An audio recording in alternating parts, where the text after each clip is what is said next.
Prince Harry has always been known as the prince who feels things very deeply, showing his emotions to the world. But lately, those who are close to him are saying that something inside him has completely broken. He hardly gets any sleep, and he often walks around the house late at night. He checks the internet constantly, like a man who is waiting for a huge storm to hit, a storm he knows he can't stop. One particular night, a legal expert who used to work with his team shared that Harry finally couldn't hold it in anymore. In a very quiet and private moment, he admitted the big secret he had been keeping for years. Meghan never actually carried their children, neither Archie nor Lilibet. He revealed that the entire story the world had heard was a version that Meghan had insisted they present to the public. Harry explained that he didn't agree to tell this lie because he was greedy or because he was too proud. He claims he did it to protect his family, believing it was the right thing to do at the time. However, instead of finding safety, this secret became a heavy burden, much too heavy for him to carry by himself. Even people who work inside the palace are now whispering that he is falling apart from the inside out. This was the exact moment when the seemingly perfect picture of their life together began to crack. It was just a thin break at first, small enough to be hidden from plain view, but it was strong enough to allow the truth to slowly start leaking through the surface. Her name is DL. We can't use her full name because she lived hidden behind very strict secret agreements that were stronger and thicker than walls. But DL is what she calls herself now, and she says she was not just a surrogate mother for their children. She firmly states that she is the biological mother of both Archie and Lilibet. She claims she has all the necessary evidence to prove it: direct DNA links, official paperwork, private emails, and detailed hospital files. For many years, she remained completely silent because she was promised safety, guaranteed privacy, and a large payment. But she says none of those promises were ever kept. After giving birth to the children, she didn't receive the final payment she was promised, nor a simple thank you, or even a phone call to check on her well-being. Instead, she says she was completely erased from the story, cut out as if she had never been a part of it at all. DL lived with that silence and that secret for years. She watched as the world celebrated moments that she clearly remembered with her own body, experiencing the physical act of childbirth. Slowly, the silence that she once felt was necessary and required turned into something she could no longer tolerate or accept. Now, she steadfastly refuses to disappear into the shadows again, and this is precisely where the entire story begins to change direction. To truly understand DL's crucial place in all of this, we need to go back to late 2018. It was then that a quiet message reached her through a very high-end fertility clinic, a clinic well known for being extremely discreet and protecting its powerful and famous clients. She was told that a high-profile couple desperately needed help.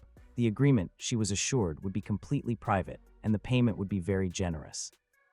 Her identity, they promised, would never, ever be revealed to anyone. She signed the strict non-disclosure agreements, NDAs. She then entered into this secret system. Everything was handled with extreme quietness and secrecy.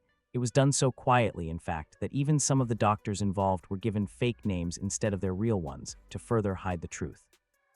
DL carried the pregnancy with utmost care, diligently keeping every single appointment and following every instruction given to her. When the baby was ready to arrive, she delivered in a small, private facility located in Colorado, far away from any prying cameras or the curious crowds of the palace. It was supposed to be a calm, respectful, and safe process. But after the birth, she says, everything changed dramatically. The people she had been communicating with suddenly vanished. The promises that had been made to her began to fade away into nothingness. She was abruptly pushed out of the very story she had played such a crucial part in creating. One day, she was absolutely essential to their plans. The very next day, she was made invisible. And as the world prepared to meet a newborn Archie weeks later, DL held a powerful truth, a truth that she knew would not stay buried forever. When the world was introduced to baby Archie in May 2019, everyone genuinely believed they were seeing a brand new newborn baby. Meghan appeared radiant and well-rested, standing confidently in high heels just 2 days after supposedly giving birth. Reporters were informed that she had gone into labor that same morning, and mere minutes later, the palace officially announced that Archie had arrived. It all seemed perfectly orchestrated, like a beautiful fairy tale. But according to DL, none of that was actually real. She says Archie was, in fact, already 2 weeks old when Harry and Meghan stepped out in front of the cameras. Voice clip of Harry speaking about Archie. Calm and he gets that from yeah, and he's just been the dream, so it's been a special couple days. Reporter's voice, who does he take after? Does he look like anyone? Harry's voice, we're still trying to figure that out. Everyone says that babies change so much over 2 weeks. We're basically sort of monitoring how the changing process happens over this next month, really. DL claims she had quietly delivered him in Colorado. There were no royal doctors present, no crowds of onlookers, and no chaos whatsoever, just a simple, private birth far away from the public eye. If DL's timeline proves to be true, then the famous birth announcement that captivated the world was not a joyous celebration of a new life. It was instead a meticulously well-planned performance, designed specifically to conceal the real place, the actual time, and the true mother involved. Suddenly, Meghan's seemingly flawless appearance after childbirth made perfect sense. It wasn't because she recovered beautifully and quickly from labor, but because she never went through labor at all. It wasn't about respecting their privacy. It was a carefully executed rollout, a precisely timed story presented to the world, while the undeniable truth sat 2 weeks behind it, hidden from view. If someone truly wants to hide a birth, DL says they don't start by taking photographs. They start by altering paperwork. DL claims her name appears nowhere in the official medical files that the public has seen, not on the discharge forms from the hospital, not on the birth certificates, not on a single document officially tied to Archie. She says she was told, word for word, no trace of you can remain, not even a signature. But even the documents that are publicly connected to Meghan don't quite add up. Months after Archie's birth, Meghan's name was suddenly removed from his birth certificate. At the time, this was officially explained as a clerical fix, a simple error correction. But now, with DL's serious claims, that change feels less like an honest correction and much more like a deliberate cover-up. DL also alleges that payment records were deliberately hidden, routed through various intermediaries. Fertility clinic logs, she states, were handled with extreme quietness and secrecy. Emails and agreements were cleverly coded so that her identity would remain completely invisible. But the major mistake they made was underestimating her. She kept absolutely everything. She saved every single receipt from the clinic, every email discussing the medical steps and procedures, and copies of all the agreements she signed, all the crucial things they mistakenly thought she would never save. DL says she kept the truth hidden at first because she trusted the system and believed in its promises. Then she kept it because she no longer trusted anyone at all. This story stops being just a personal family matter the exact moment royal law enters the room. Royal succession is not merely a matter of tradition. It is a serious legal process. Every single link in the chain of succession must be rigorously documented, thoroughly verified, and absolutely undeniable.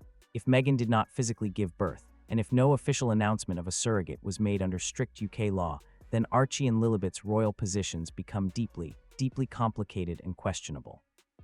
Here's exactly why palace advisors are reportedly in a state of panic. 1. Their titles could be challenged. If Meghan is not legally recognized as the mother, the children's status and their place in the line of succession automatically change under strict succession rules. 2. Official documents may not match the real events that occurred.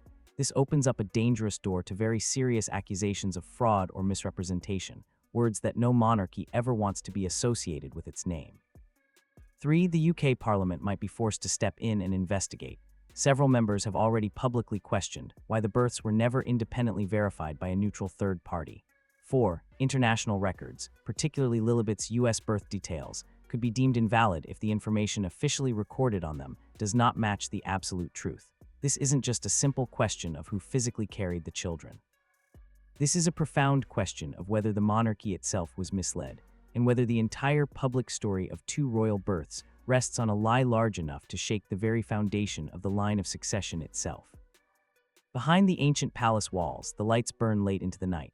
Lawyers whisper in hushed tones, advisors pace nervously back and forth, because DL's truth doesn't just rewrite a personal story, it threatens to completely rewrite royal history. Meghan Markle has never been someone who quietly fades into the background. She's known for speaking out, for performing, for shaping every room and situation she enters. But lately, something profound about her has changed. Not slowly, not gently, but suddenly. People who once worked closely with her say she has completely disappeared from public life. There are no speeches, no public events, no perfectly polished photo shoots, and no quick podcast surprises. Not even a simple public statement to try and calm the growing noise and speculation.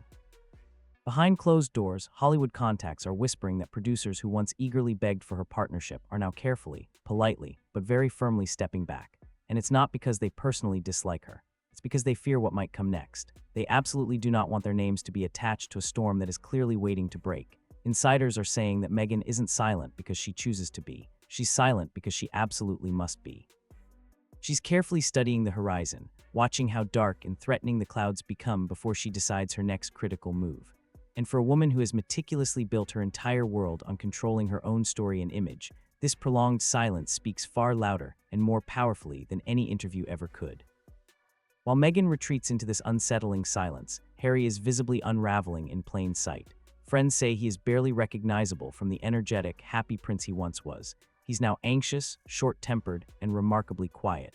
He moves through his home like he's carrying a secret that is far too heavy for him to lift anymore. People around him say he now spends long stretches of time alone, drifting further away from Meghan, as if the space between them grows a little wider with each passing day. This isn't out of anger, but out of a deep sense of guilt. Harry's guilt isn't actually about surrogacy itself. That is not a crime. His guilt stems from the profound secrecy, from actively helping to build a false story that now threatens to collapse entirely around both of them. One person very close to their inner circle says he muttered something heartbreaking during a sleepless night. "I just wanted to protect my family. I didn't think it would go this far." Those words carry the immense weight of everything he's been desperately hiding. He left the royal family, believing he was shielding the people he loved. But somewhere in the deep shadows of that choice, the truth became twisted into something unrecognizable. Now, with DL preparing to speak, Harry faces a truth he can no longer escape or hide from. The entire story he built is rapidly falling apart, and he simply can't hold it up anymore. While the palace remains frozen in anticipation,